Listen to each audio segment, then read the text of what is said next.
নমস্কার বন্ধুরা, আপনারা দেখছেন রুমকির সংসার। আর রুমকির সংসারে আপনাদের সকলকে স্বাগত।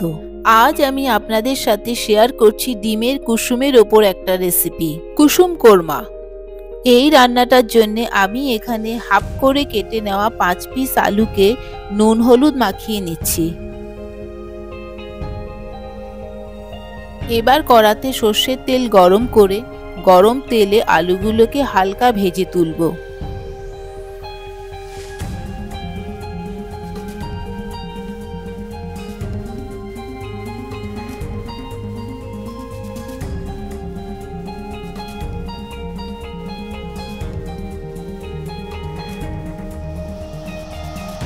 দেখুন আলুগুলো আমার ভাজা হয়ে গেছে।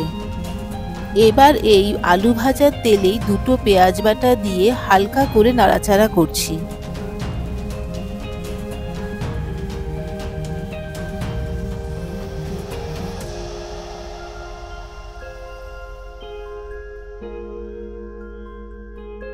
দেখুন পেঁয়াজের রংটা অনেকটা চেঞ্জ হয়ে গেছে।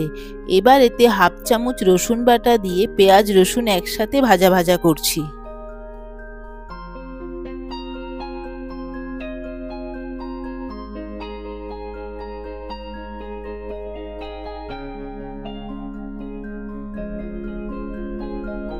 পেঁয়াজ রসুন ভাজা হয়ে গেছে, এবার চলুন বাটনাটা রেডি করে নিই।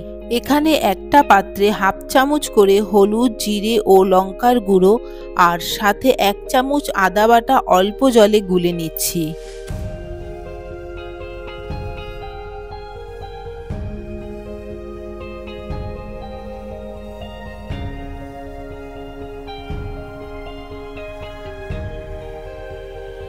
দেখুন বাটনাটাও রেডি হয়ে গেল। এবার গুলে নেওয়া মশলা কড়াতে দিয়ে মশলাটা কষে নেব।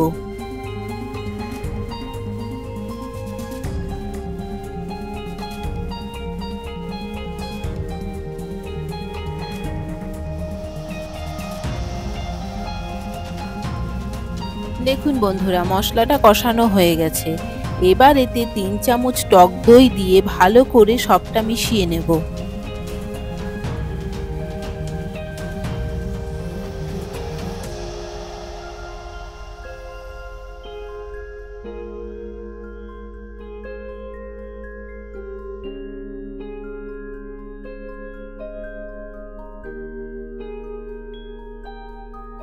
এখন এতে ভেজে রাখা আলু দিয়ে আলুটাকে মশলার সাথে ভালো করে কষিয়ে নিচ্ছি।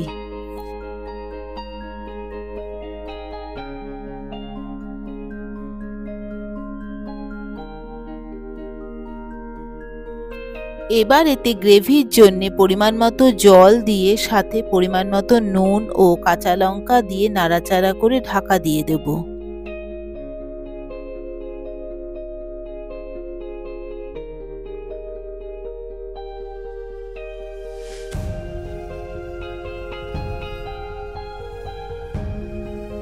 তবে এই রান্নাটা কিন্তু রুটি, পরোটা এমনকি ভাতের সঙ্গেও খুব ভালো লাগে খেতে।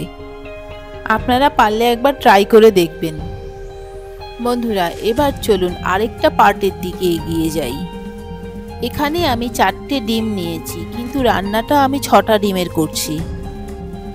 প্রথমে আমি ডিমের মাথাটা ফাটিয়ে সাদা অংশটা আস্তে করে বের করে নিচ্ছি।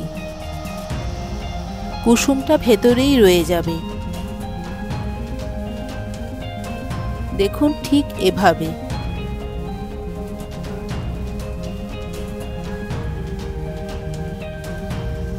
এইভাবে আমি 6টা ডিমের কুসুমই সাদা অংশের থেকে আলাদা করে নেব।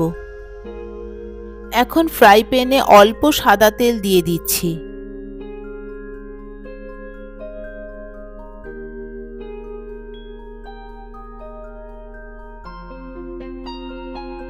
দেখুন তেল গরম হয়ে এসেছে। এবার এতে আস্তে করে কুসুমটা তেলে ছেড়ে এপিট ওপিট করে নিচ্ছি।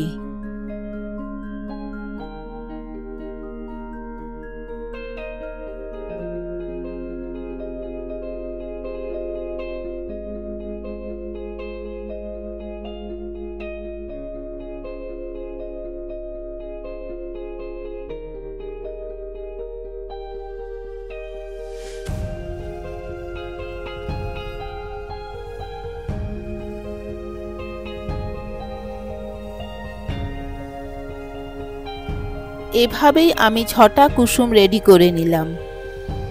দেখুন এদিকে গ্রেভিটাও রেডি হয়ে গেছে। এখন এতে স্বাদমতো চিনি দিয়ে নাড়াচাড়া করে নিচ্ছি।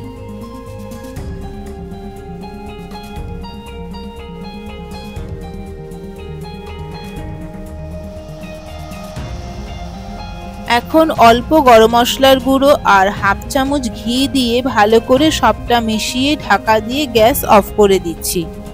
আমি এখানে গ্রেভিটা একটু ড্রাই রেখেছি, আপনারা ইচ্ছে করলে একটু লিকুইড রাখতেই পারেন। বন্ধুরা, আজকের ভিডিওটা আপনাদের ভালো লাগলে লাইক, শেয়ার ও সাবস্ক্রাইব করে পাশে থাকবেন। আর যারা আমার পাশে আছেন তাদের জানাই অসংখ্য ধন্যবাদ। দেখুন আমার রান্নাটা কমপ্লিট। এবার আমি গরম গরম সার্ভ করব। তবে বন্ধুরা, আজকের এই রান্নাটা কিন্তু আমি নিজের মন থেকেই করেছি, তাই ভাবলাম আপনাদের সঙ্গে একটু শেয়ার করি। এবার সবার শেষে ধনেপাতা কুচি ছড়িয়ে নিলেই হয়ে যাবে আজকের ইউনিক পদ্ধতির অসাধারণ স্বাদের কুসুম কোরমা। তাহলে বন্ধুরা, আজ এই পর্যন্তই। দেখা হচ্ছে নেক্সট ভিডিওতে।